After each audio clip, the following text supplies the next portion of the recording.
The Holy Gospel according to St. Luke. Now all the tax collectors and sinners were coming near to listen to Jesus, and the Pharisees and the scribes were grumbling, saying, "This fellow welcomes sinners and eats with them." So he told them this parable. There was a man who had 2 sons. The younger of them said to his father, "Father, give me the share of the property that will belong to me." So he divided his property between them. A few days later, the younger son gathered all he had and traveled to a distant country. And there he squandered his property in dissolute living. When he had spent everything, a severe famine had took place throughout the country, and he began to be in need. So he went and he hired himself out to one of the citizens of that country, who sent him to his fields to feed the pigs.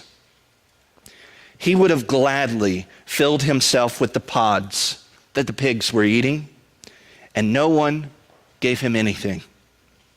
But when he came to himself, he said, "How many of my father's hired hands have bread enough to spare, but here I am, dying of hunger? I will get up and go to my father, and I will say to him, 'Father, I have sinned against heaven and before you. I am no longer worthy to be called your son. Treat me like one of your hired hands.'" So he set off, and he went to his father.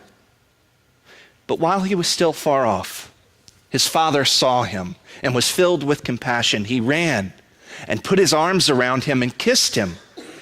Then the son said to him, "Father, I have sinned against heaven and before you. I am no longer worthy to be called your son."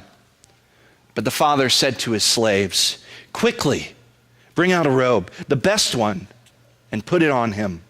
Put a ring on his finger and sandals on his feet. And get the fatted calf and kill it. Let us eat and celebrate. For this son of mine was dead and is alive again. He was lost and is found." And they began to celebrate. Now, his elder son was in the field. And when he came and approached the house, he heard music and dancing. He called one of the slaves and asked what was going on. He replied, "Your brother has come, and your father has killed the fatted calf because he got him back safe and sound." Then he became angry and refused to go in. His father came out and began to plead with him, but he answered his father, "Listen, for all these years I've been working like a slave for you, and I've never disobeyed your command. Yet you have never given me even a young goat so that I might celebrate with my friends.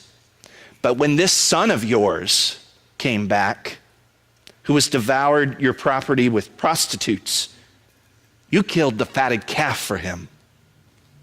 Then the father said to him, "Son, you are always with me, and all that is mine is yours. But we had to celebrate and rejoice because this brother of yours was dead and has come to life. He was lost and has been found." The gospel of the Lord. Praise to you, Lord Christ.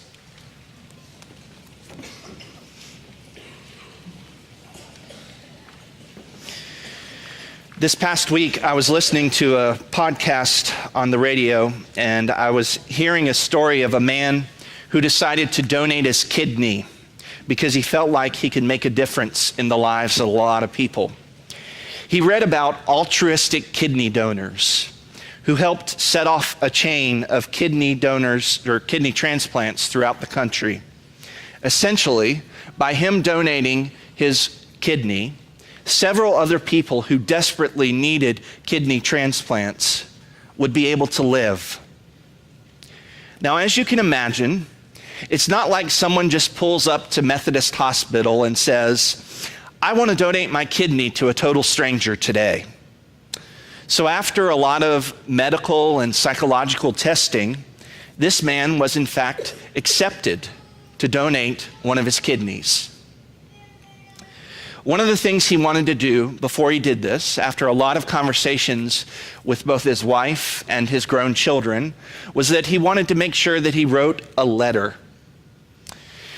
And I was stuck in traffic on 1604 this week over by Shane Field as I was listening to this letter being read. And I have to tell you, I couldn't help but get a little emotional as he read his letter that he wrote to his family. Sometimes we write letters when we need to say important things. Maybe you've done something like that before. So, this morning, rather than having a typical sermon on the parable of the prodigal son, or what I think is better called the parable of the forgiving father, I thought I'd write a letter to both of the sons in our gospel reading this morning. So here's my letter to the younger son first. Dear Junior, I'll cut right to the chase. For the life of me, I don't understand why you would run away and make such a thoughtless decision. I don't get what you did. You have a lot going for you. A nice house, a father who loves you, and so much more. But you decide to leave it all behind and spend your entire inheritance. I'm having a really hard time trying to find anything to like about you. There, I said it. But when I keep thinking about this, keep searching my own feelings, I'm also a little upset at God right now. I know that the God whom we call Father is so generous to us, but I have to say, I have a hard time swallowing how unfair and how generous God the Father's love is for us. You see, when I heard that you came back home to your father, I didn't really trust that you were all that sorry for what you did. I'm convinced that your belly was doing a lot more of your talking than your heart was when you said that you weren't worthy to be called your father's son. I wanted more groveling, but there was the father with arms wide open. Maybe one of the reasons I have such a hard time liking you is that there's so much in this story that I don't know. I don't know what your motivations were for coming back home. I don't know what happened the next day.